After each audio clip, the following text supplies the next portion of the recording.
Life after death. Well, I have to be honest here and say that for me, I'm really clear in my mind about what satsang is and what it isn't. What it isn't is me sitting here telling you things that I've read or that I've heard someone else say.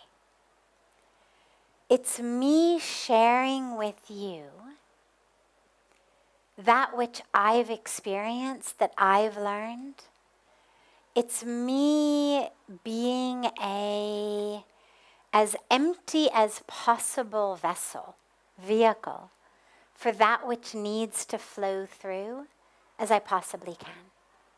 And I mention that right here specifically because I don't have any experience of life after death. I know I've been born and reincarnated. I don't have specific memories of those. I've certainly had beautiful moments in my life where I have felt beyond a doubt I have been here before. And I've had glimpses, visions of what that was like. But I don't have any sense of a chronology where I can say, oh yeah, I died then and then this happened and I remember it and it was like that. All we have are the words of either those who do say they remember their past, which again, I just have to take their word for it. I don't have any personal way of verifying that. And we have the words of the scriptures. And what we are told is, so if we shift from personal experience to words of scriptures, words of the saints, words of the Guru, what we're told really clearly is that after we leave the body, we take on a new one. Now there may be a period of time before we do. Sometimes it's immediate, sometimes it's not. Different journeys of different souls. Now again, there's only really one soul. There aren't souls.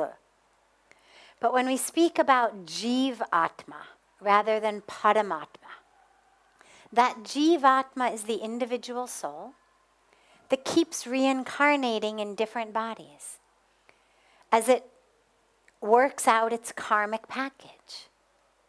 So when I take birth again, what I take birth as, what I go through in the interim between, is going to all be due to what the karmic journey that my soul needs to go through is. It's not like there's one place that immediately after birth everybody goes to for a while. You know, it's not like when you're in a conference and then, 11:30 you've got a tea break, and from 11:30 to 11:45 everybody goes from the conference hall into the tea room. It's not like that. Different Jiv Atmas move through different paths. And of course some may never be reincarnated again. They may have fulfilled everything that is needed, and then that Jiv Atma just merges with Paramatma, like the drop merges with the ocean. Or, like our saints, like the avatars, they're already merged. They are Paramatma. And they've made a choice, a conscious choice to take on a body, to come back down, to guide the rest of us, to help the rest of us. Right? I mean, Bhagavan Krishna gives it very clearly. I incarnate in form to bring back light to the darkness. So there's a lot of different ways it can go. One thing is really clear from pretty much every religious tradition, whether you think about reincarnation, whether you subscribe to the idea of heaven and hell, whatever you subscribe to, one thing is really clear, which is that which happens after you die is determined by that which happens while you live.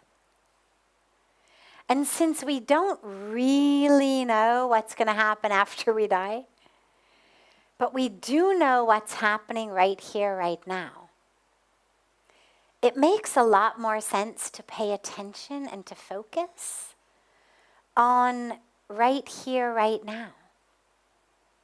Puja Swamiji always says, if you're not huggy right here, don't expect that hugs are waiting for you in heaven.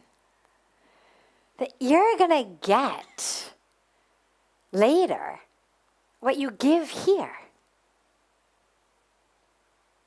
And so then you end up in a situation where A, your life on earth becomes heaven, and B, if it turns out that there is this beautiful heaven, whether it's a heaven the way that certain religious traditions think about it, or whether it's a heaven as in a new incarnation in a beautiful way, whatever it may be, well, then you end up with double heaven, because you've got heaven now that you've created consciously, and then you've got the heaven that's coming to you after you die.